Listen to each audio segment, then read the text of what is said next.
You're listening to iLive Radio, changing the way you listen to radio. iLive Radio.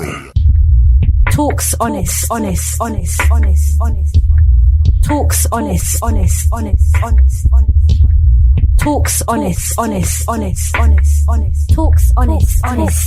Talks honest. Hello and welcome to Talks Honest. You are tuned into iLive Radio UK, changing the way you listen to radio. I'm your host, Miss Law, and this is a platform and an opportunity for you to discuss topics never spoken but often thought of. You can connect with us by contacting 0208 638 8503 or www.uk.iliveradio.com. What if we spoke honestly? What if we spoke honestly? What if we spoke honestly? What if we spoke honestly? What if we spoke honestly? What if we spoke honestly?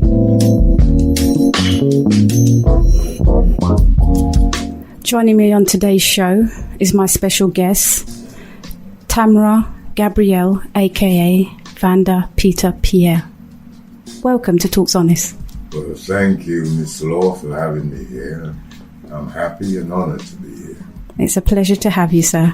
This gentleman is a singer, a songwriter, author, poet, actor, presenter, voiceover artist, and founder and CEO of a non-for-profit charity, From Rehab to Life Foundation. Yes, by the grace of God. Yes, indeed. Now, I'd like you to take us back and tell us a little bit about yourself. Well, I was born on a beautiful mountainously and green island called Dominica, and my parents left me when I was 3 years of age, and I lived with my grandmother, who raised me till the age of 7. I lived like a prince back home, and when I came over here at the age of 7 with my brother Glenn, my younger brother, and my sister Verena, who was born after me, everything changed. It felt like I descended into hell, actually. Oh, wow. Yeah, the contrast was so vast. And first of all, I noticed I said, what's all these factories doing here? They said that, I said, why have they got curtains? And they said, no, they're not factories, they're where people live. But back home, you see, factories had chimneys, you know. Yes, indeed. And the underground, it sort of freaked me out, you know, and looking into darkness, you know, and it was very strange. And the color, there was no color, I noticed that. The birds were all gray and, you know, pigeon. And, saw a brown thrush, and it was exciting to see something different. Something of color. Yeah, it wasn't all bad, you know, at least we had a house to go to. And when I got home to the house with my grandma and siblings, I asked my mother, who greeted us, well, where's the maid? And she said, there's no maids here, son. And, so I wondered how did they cope, you know, with the housework and so on. Well, the answer came the following week when I was given a dust broom. Yeah, it started very quickly from the age of 7. And, okay. I was taught to change my sister's nappies, my baby sister's nappies. So it's quite a rude awakening for you. You grew up. It was a big, the contrast was so immense. You know, from one moment living carefree, the next moment I've got all these responsibilities. On top of that, I began to get beaten by my father on a daily basis, which was very, very horrific, actually, barbaric. And so from very early on, I living a life of joy, now I'm living a life of fear. Yeah. I'm living a life of love, now I'm living a life filled with hate. This is what I felt. I didn't feel loved at all, you know, and I did my best, you know, at home. I did what I was told because I was afraid of getting beaten. If I didn't, I was getting beaten for nothing anyway. Oh, wow. So to get beat for something, when I say getting beaten for nothing, I could have maybe a bit of sleep in my eyes, and that could warrant a beating. Oh, really? You know, I could be home 5 minutes late, and that's warrants a beating. You know, this is how fine the line was. I was always walking around in eggshells and in fear, which really the doctor diagnosed that there was something wrong with me, actually.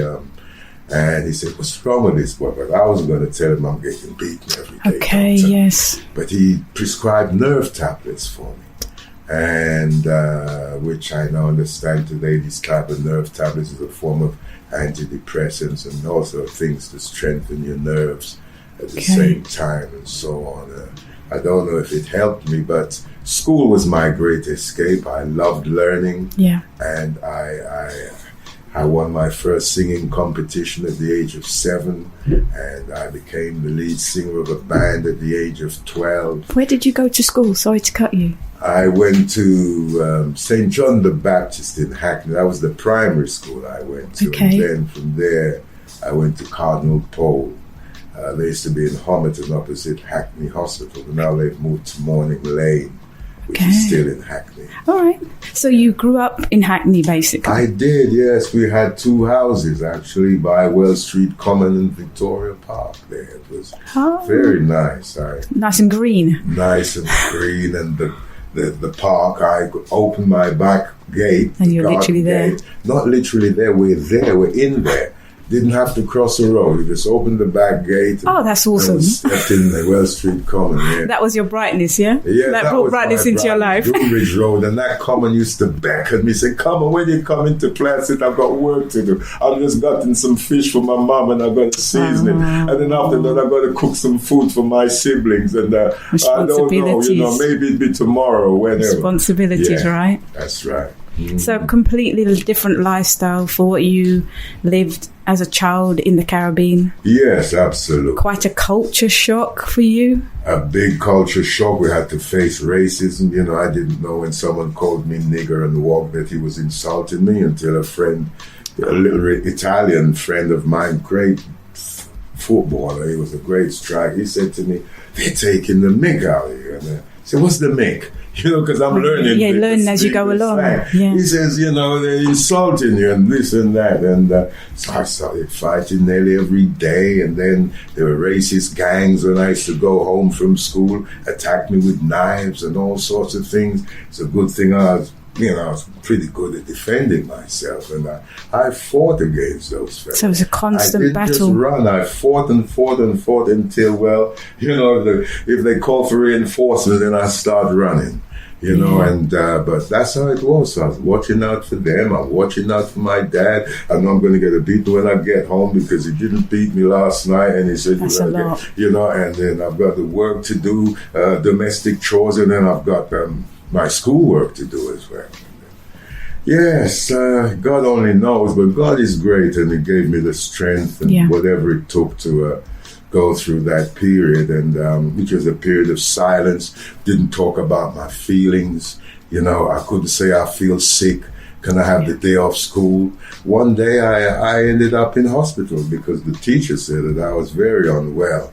She said, what's the matter? I said, I'm okay, man. She says, we're going to the sick bay. And the woman leapt up when she read the thermometer. She says, you're on death's doorstep. Oh, wow. You know, and you know, and I was in hospital for about a week, and then I was taken home. But see, these things I couldn't tell my parents. I was too fearful.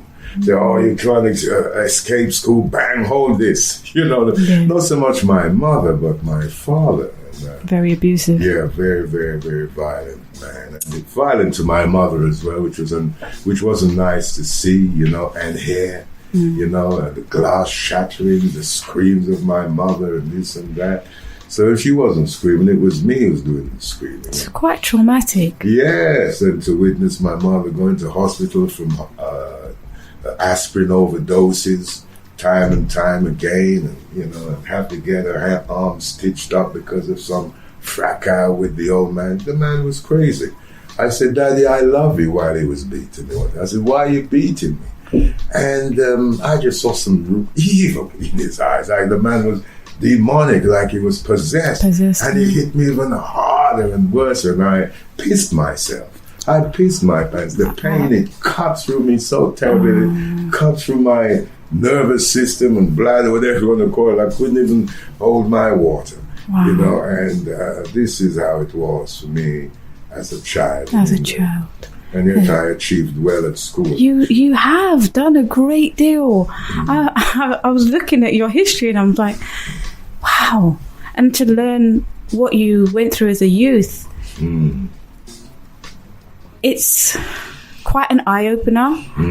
And, you know, some people may say that because their struggle is hard, there's no room for anything else. Sometimes people may use it as an excuse not to progress. But you are definitely not one of those people. That gave you the drive to go and do the many things that you have done. Absolutely. But also it also drove me to a place of self-destruction as well.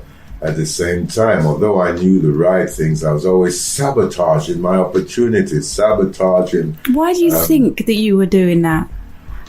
Because I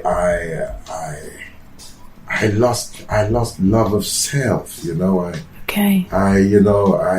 became depressed from an earlier age. You know, and depression is something when turned inwards. You start to hate yourself, yourself for being here.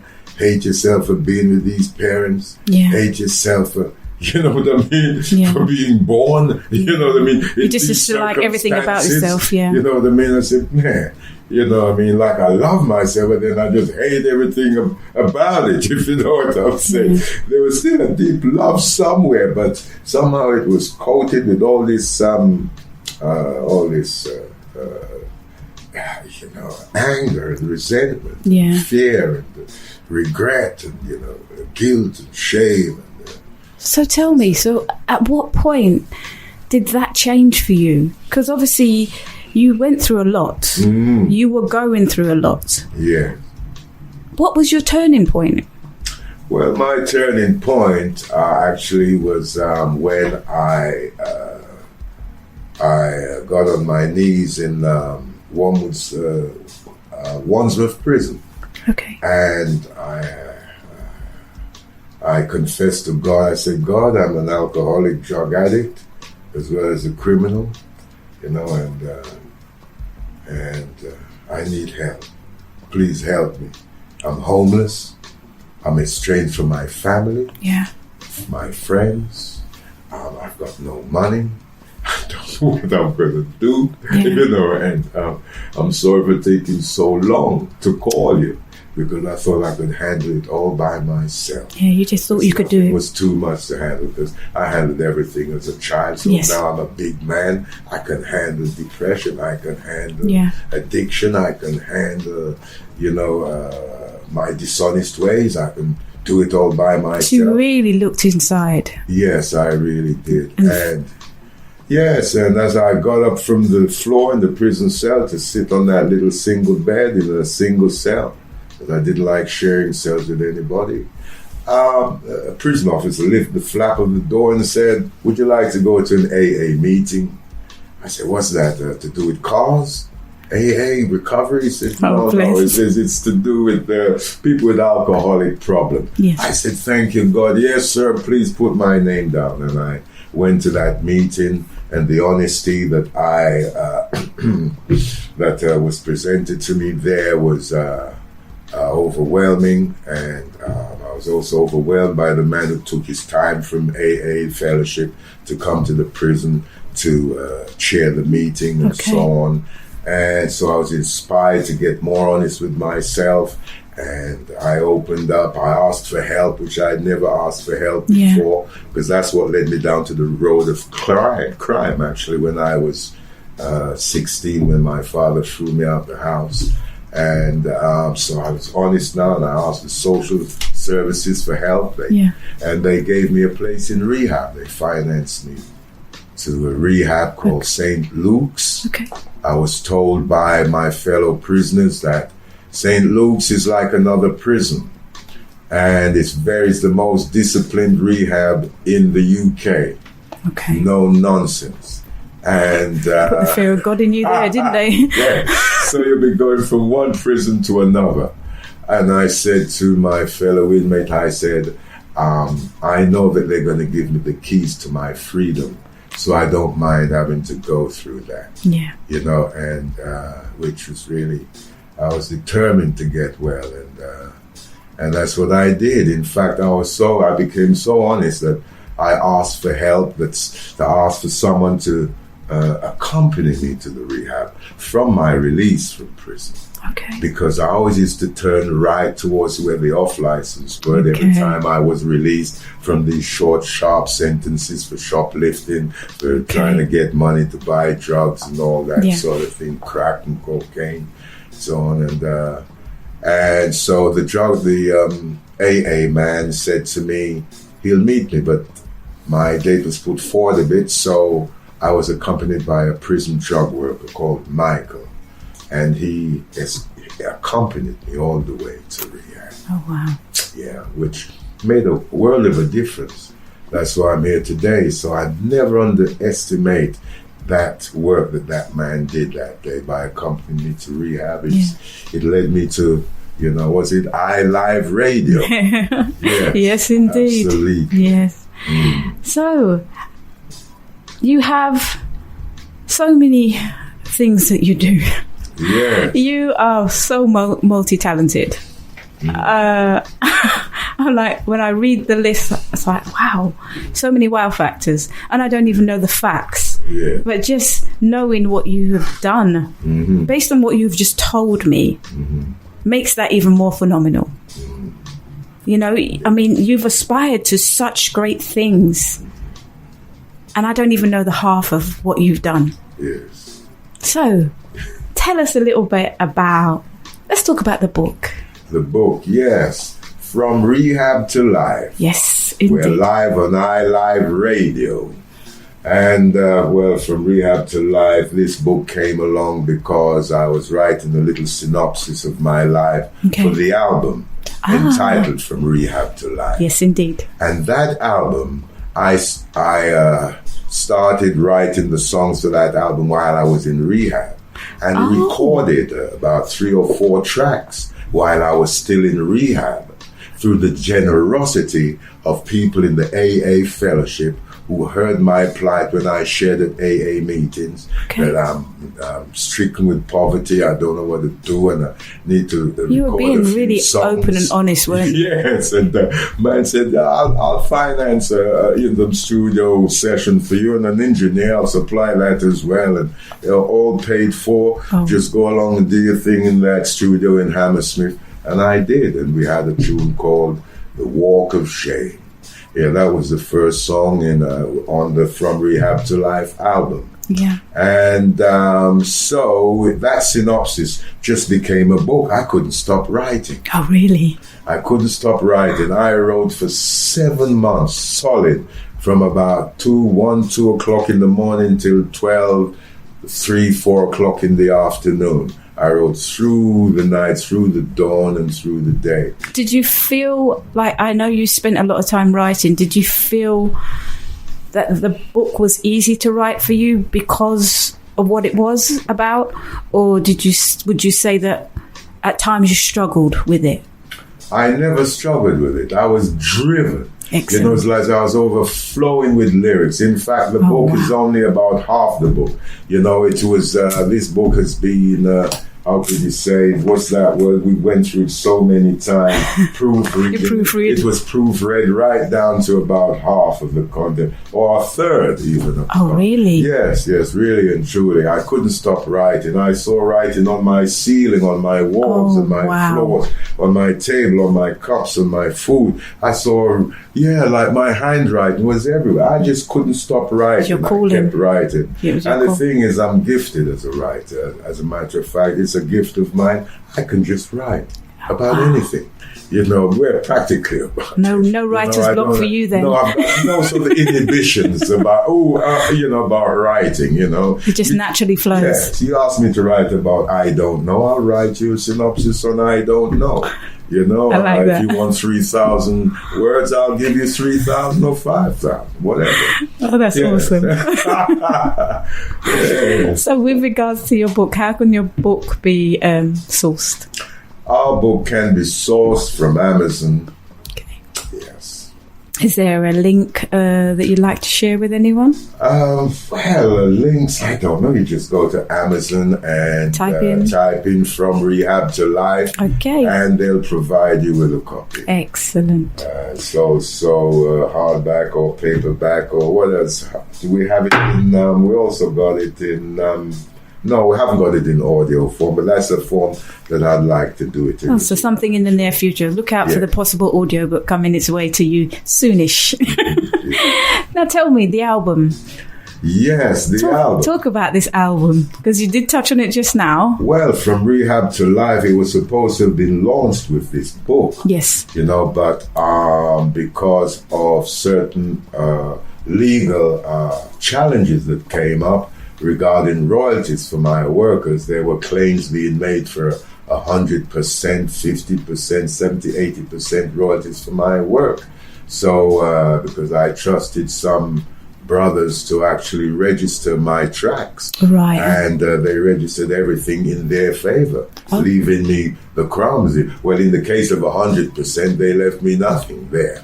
And they didn't write nothing, they didn't produce you nothing, the artist. they didn't supply any musicians or anything, like they didn't pay for anything more than, well, I give them credit that they spent £250 on a remastering of the album, which some people said it didn't really need, but anyway. But whereas we spent many thousands of pounds on that album over a period of years. Because we didn't have the money to just do it, just have like that money ready available. Yeah. So it took us years, How was that journey for you, though? Obviously, like you said, you lost out with regards to that, because obviously someone tried to take what you had and what you produced. Well, I haven't lost out. I'll just say that I've learned, from that, and but also I've learned to keep on loving and keep on forgiving, and to keep on sending out love, light, and healing. Yes. And to keep shining.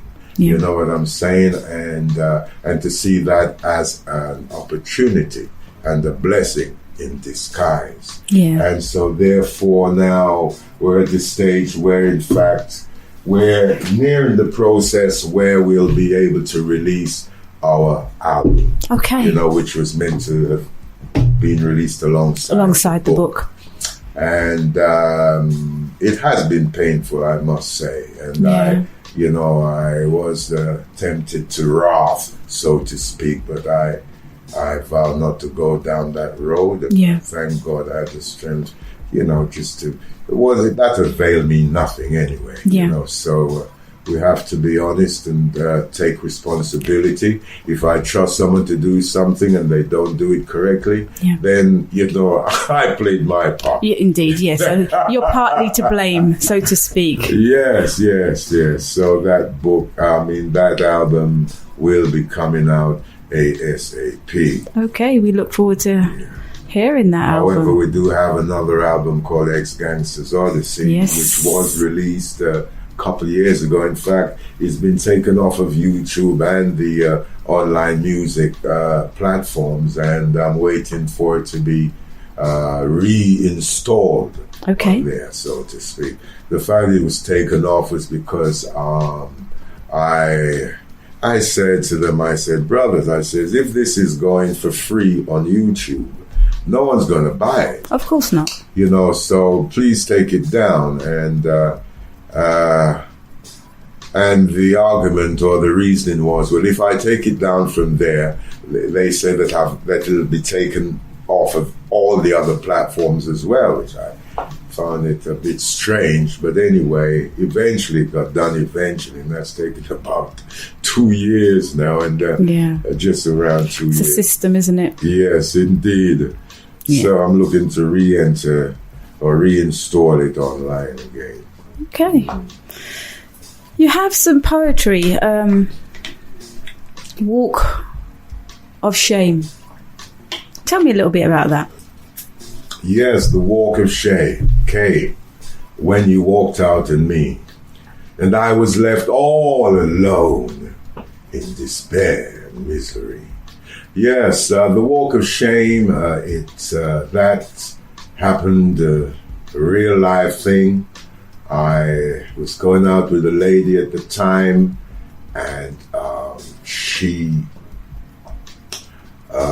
sat in the front room sipping red wine, and I said, well, I must go and get some ingredients for the meal that I was cooking, and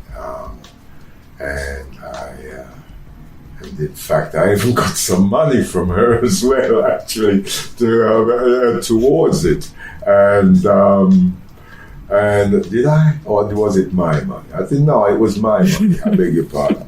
But she helped to finance my drug habit at times, without knowing. Okay. You know, and anyway, so I went off, pretended to get some ingredients, came back, said, I couldn't find the ingredients I needed. But, so then I went into the bathroom and went on the crack pipe. Okay. And on the crack pipe, an hour can go like in 5 minutes. So, wow. So I thought I was in there for a very short time, but by the time I got out the bathroom, the front door was open and she was gone, and I never saw her again to this day. And hence, when I remembered that in rehab, I wrote the Walk of Shame, because I left the flat and I walked around in shame for a while. You know, and in the rain as well at the time. That was a real walk of shame in the rain, right? Yes, indeed. There's another piece you did, Every Heartbeat. Tell us about that. Every heartbeat. In my heart, there is a cloud with a rhythmic sound of silence. Yes, a rhythmic sound of silence. Every heartbeat is very spiritual. It's about a spiritual calling from within, you know, and it's about finding myself, connecting with my true being, with my higher self, you know, and I didn't realize that it was my higher self at the time, because I'd been living in my lower self for so long. And when I discovered that I was on a journey of discovery, and it's an inner journey, not an external journey like I thought. Go out there, get a car, and get a house, and get a big bank account, get a girlfriend, get a this and that, you know, this is the solution. Yeah. But no, it's going now, the solution is within, and the journey has to be within so that the external reality can be pleasing and happy and healthy, you know, satisfying and so forth. And so, so that's what led me to write that song, you know, because it ends with, you know, I can sing, I can dance, I'm free, you know, holding hands with reality. What a fool I've been, you know, by not being myself, you know. So really all of these are, it's your life. You're just talking about your life. Your book is about your life. Yes. Who you are, who you have excelled to today. Mm-hmm. And it's very interesting, because it's very seldom that you have someone who's can get in tune with themselves on that level. It's a rarity. I mean, they're out there. Yes. But for you to identify and make that change, or make those steps to change, that's a big step. Absolutely. For you to identify wrong from right and be able to make that transition from being in a negative place and move that forward by 360 degrees, because that's what we're talking about with you. Yes. You've gone 360, probably gone 360 degrees again. Yeah. Because 365, isn't it? Yes. we're not 365 days in the year, but 360 degrees. In a circle. That's correct. Yeah. So you've turned your life around completely, and you're here. By God's grace. And the greatest thing is you're here to tell that story. By God's grace. You know, from what you're telling me and explaining to me, that journey sounds so heavy. It was heavy. It was more than heavy. In fact, I went through suicidal thoughts. I said, but this is not me. But these thoughts was actually pulling me towards the train line, saying, jump when the train comes. And so I used to plaster my back. I was stuck my back to the wall on the platforms. I was fearful. I had to avoid bridges because, these urges about jumping the thoughts, about jumping into the Thames and getting all this over with and have peace. I was a tormented soul. But honesty, set me free. Yeah. Without the truth, without honesty, that's why I love TalksHonest, iLiveUK. Honesty is beautiful. That's what set me free. That's why I'm here. Yeah. Honesty is humbling. Yes. I had to get humble to get honest. Yeah. So that's why, our Creator caused me to lose all my money because I had loads of it. It caused me to lose all that to go and do things that I used to do and make loads of money. Yeah. It caused me to lose my family, friends, and lose my freedom time and time again, involving petty things. Caused me to experience all the things, not all the things, but many things I said that would never happen to me. I said, I'd never be homeless. Me? Yeah. It's impossible. I could never be broke. I know too many ways of making money. I've got too many contacts as well. Now I make a phone call, I'm making some money. Yeah. I've got to, you really and truly, you won't see me sitting on the park bench there drinking tenants like those. So you've had a real reality check. Yes, I ended up on the park bench drinking tenants. I ended up being homeless. I said I'd never pick up dog ends. I saw myself looking at myself, this is you picking up a dog end? Wow. You're the crackhead because you don't want to buy cigarettes because you've only got enough money as far as you're concerned to buy crack, and you're not going to put any, you can't afford to jeopardize that because you've got to have your crack. Tell me something. Based on what you've been through as a youth to today, you've taken many paths. You've experienced so many different things, good and bad. Yes. With regards to the bad, the addictions, the troubled souls that have crossed your paths. Yes.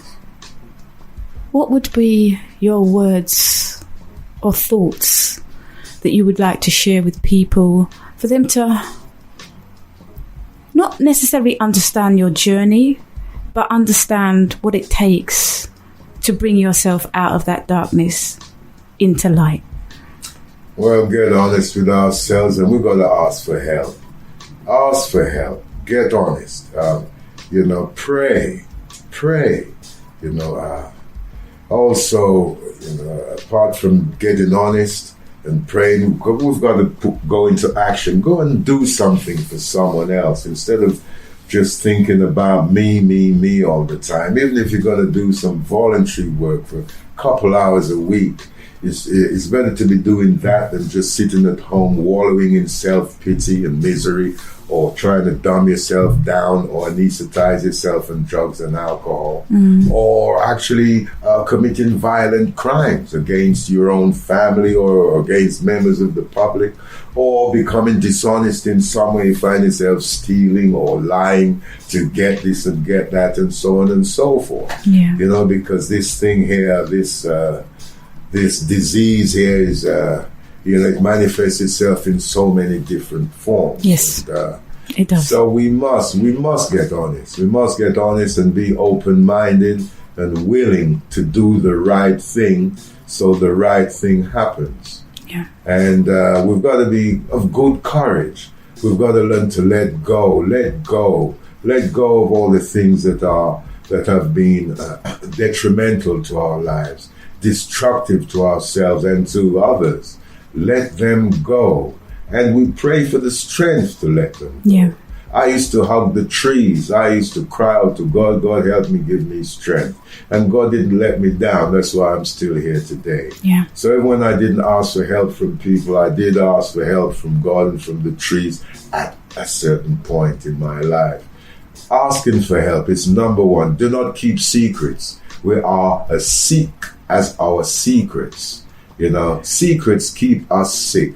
We may feel sort of what it means, smug. Oh, I've done this, I've done that, and no one knows about it. Oh, it just keeps us sick because we're lying to ourselves. We're not that. Most so definitely. We're in a world of insanity. Yes. We're living in the problem instead of the solution. And we make ourselves part of the problem. Absolutely, yes, absolutely. So those final thoughts are interesting for people who have possibly been down your journey one way or another. They can possibly identify that the struggle is there. Some may not be able to get out of that struggle. Yes, they may not be able to get out of that struggle because they are the ones who are blocking themselves. They are hindering themselves. Yes, indeed. It's no other. They've got to love themselves. It's unfortunate that some of us are so traumatized and entrenched in that state of self-destruction that it becomes comfortable, that we no longer wish to come out of it. Yeah. I've met so many of them. Denial most of the time. Denial, absolutely. Denial, I say that's a gentle way of putting it. Yes, lie. I'm being polite. You're lying to yourself, being dishonest. Really and truly, it's very, very important that we get honest. Stop lying. Because when we lie, we stop loving ourselves. Yeah. God never lies. Only Satan lies. The father of lies is Satan, Beelzebub, Lucifer, whatever you want to call them, negative energies out there who delight in lies and self-destruction and destruction of creation and of everything is out there, trying to fill us up with all that nonsense energy which we've taken on ourselves, and it's manifest in the world as we see today. So when we're talking about your journey, and for me, it's very important that people have to understand that your surrounding people can play a major part in your journey. Yes, absolutely. I had to have my boundaries. Recovery is about having your boundaries. No more do I mix with these people. No more do I go to these places. No more do I, entertain, watch certain things, and, or listen to certain things, and so on.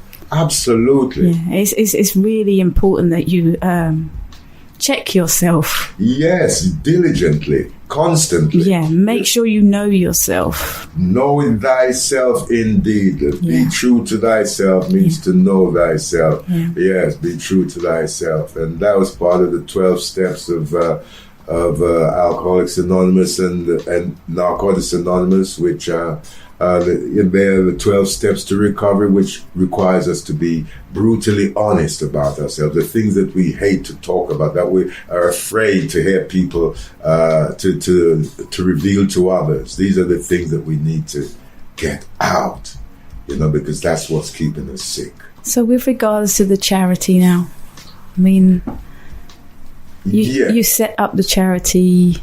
You're the CEO of the charity. What does your charity offer?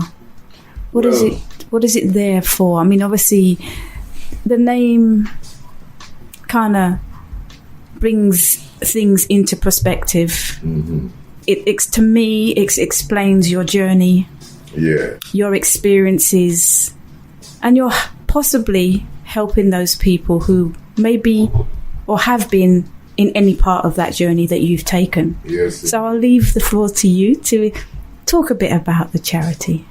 Yes, From Rehab to Life Foundation. From Rehab to Life Foundation, brothers and sisters, is here to steer our communities, in particularly the young, to steer them away from drug and alcohol addiction, violence and crime, which involves allocating our resources and our strengths and our energies to going into prisons and hospitals and schools, colleges, universities, community centers, public venues, rehab centers and so on, and even on radio programs, TV programs, whatever, to get the message across. But not only just the message, we aspire to, and we feel an urgent need to link with teachers and parents, and so therefore we're very much into parenting classes and to helping parents to help themselves and to help their children, and so that the children are guided in a morally correct, in a more honest way, in a clean way, and also at the same time our charity is also there, to help others to see that mental health is something which is nothing to be afraid of. Yeah. It's I've been through mental illness. I'm glad to say that I'm a recovered drug addict, alcoholic, criminal, and all the rest of it. Yeah. By the grace of God, and also so we've been looking to hold some online workshops of late. Okay. We're looking exactly how to go about it because we thought the COVID would have passed and we could have held the workshops in a community space somewhere and so on, which I had already was on the verge to book some the other day, and then the government said we're back to 6 people. Yeah. And so I said, well, we can't go on like this. So we're looking to put on some online workshops and seminars and forums online. Okay. And also we are working in partnership with the homeless, feeding the homeless actually, because homelessness is a big part of drug and alcohol addiction, and criminals. A lot of people who leave prison have no home to go to. They're instantly homeless. A lot of people have been reduced to homelessness because of their habit. Yeah. The wife threw him out because she couldn't take his drunken ways no more, or she got thrown out because he couldn't take her drugged ways no more, or whatever. Yeah. And whatever way it happens, but a lot of them are out there. So we're reaching out to them even through that medium of the homeless charity, which is called Our Forgotten Neighbors. Okay. Yes. Is there some social links that if anybody does need to reach out to them, that you can give? Well, I didn't come prepared for all that. That's okay. I think I would if you can just give the foundation's name and... Yes, but if it's called Our Forgotten Neighbors Soup Kitchen. So if you could type that in, I'm sure you'll find something. But I haven't actually bought any information unless I'd have to dig into my phone and all that. I don't really think we've got enough time That's for okay. that. That's all right. You've given them handle, so they can find it if they need to. Yes. Is there a contact number for you if someone does want to reach out? Who could be listening to the call? Absolutely. Please call me on 07960 976 920. Tamara Gabriel, at your service.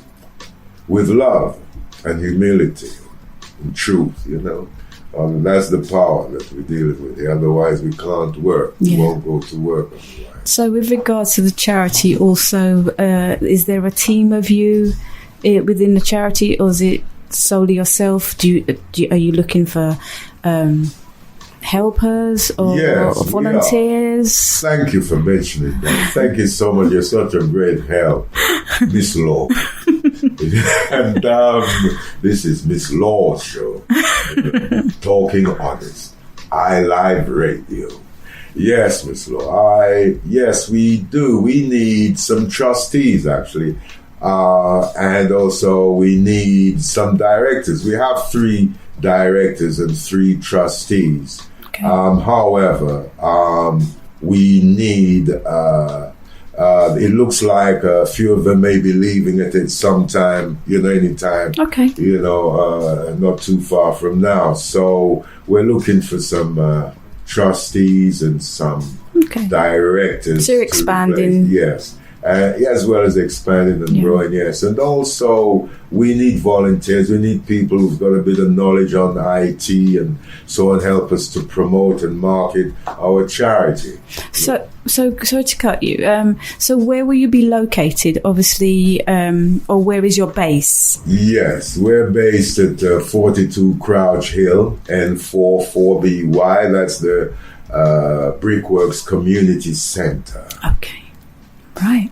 42 Crouch Hill, N44BY. Okay. Yeah. So we've talked about the charity, we've talked about the album, we've talked about your book.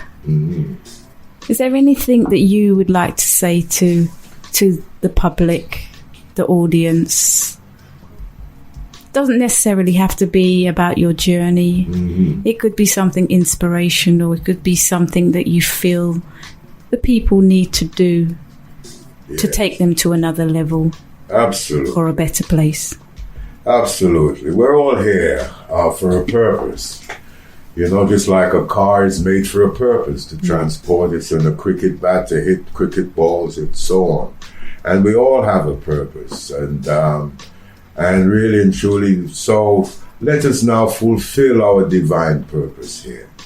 You know, let's not fall short. Let's not, could I say, not belittle ourselves, but let us not reduce ourselves to what we're not.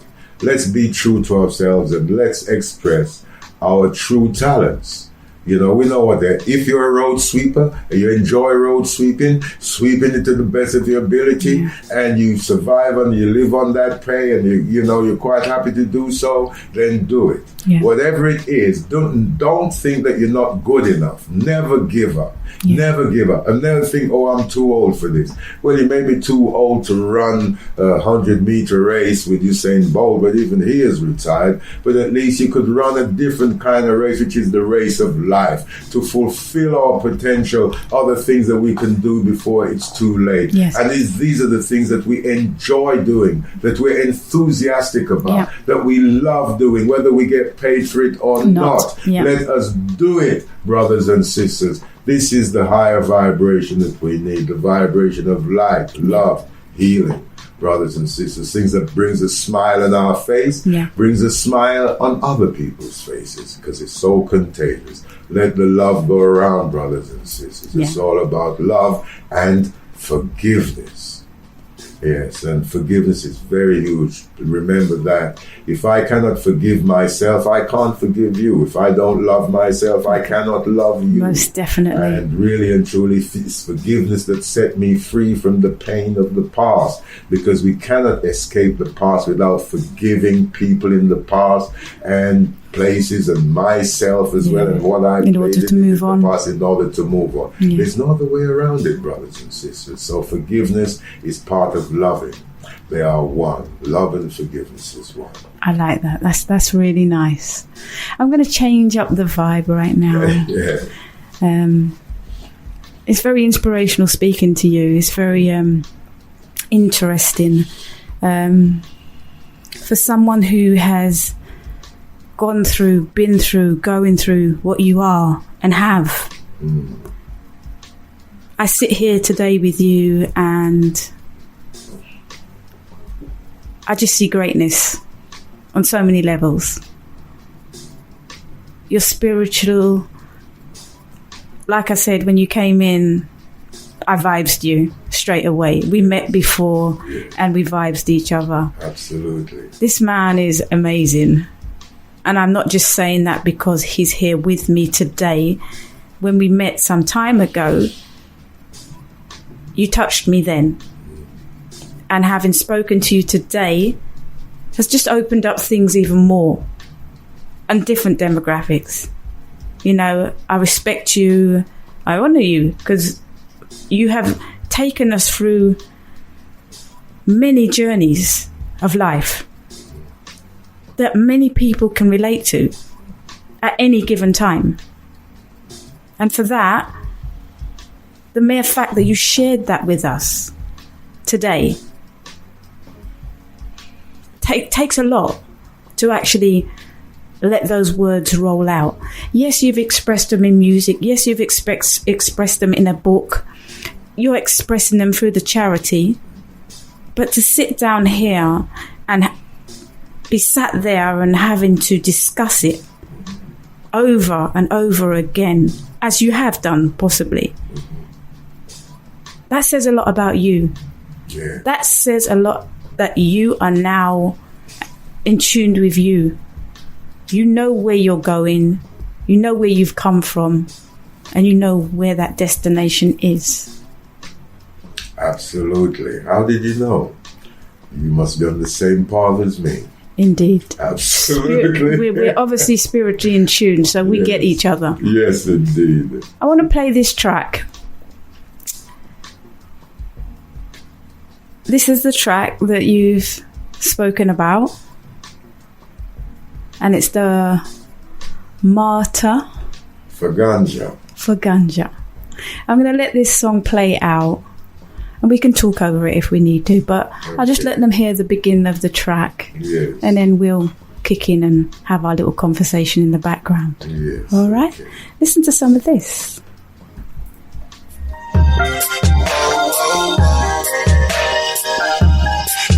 A martyr for ganja.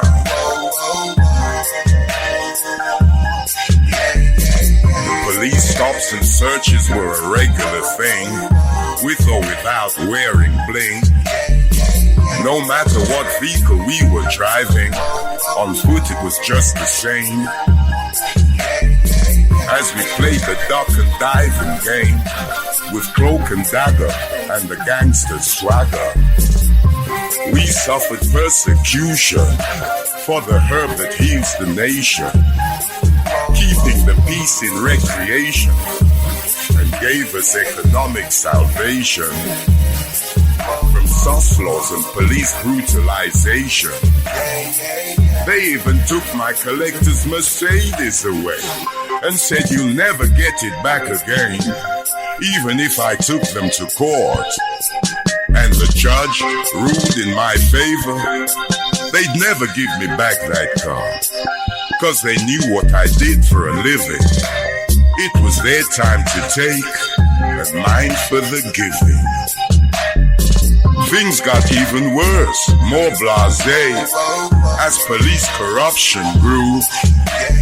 I was jailed for 18 months for possession of ganja you couldn't chew or see, weighing less than quarter gram in reality. Like so many brothers in that game, for the healing of the nation in Jah name, a martyr for ganja, I became.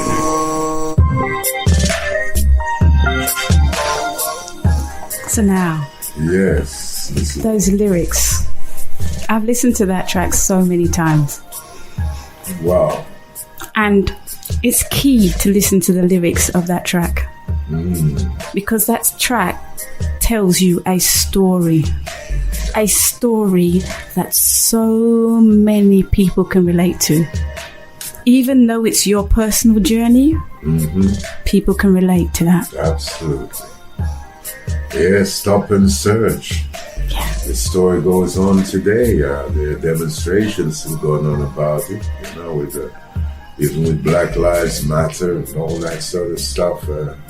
Yes, I saw a recent demonstration outside Tottenham Police Station about 4 weeks ago. Next stop and search business. So It's still going on. it still continues, which really and truly you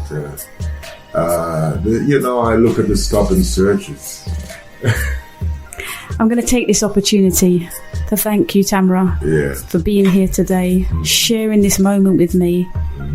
It has been an honour and a pleasure to have you here today.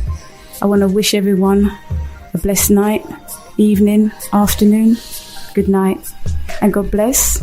And God bless you all, brothers and sisters. God bless iLive Radio. Thank you for tuning in. Today's show with Tamara, Gabriel, aka Vander, Peter, Pierre.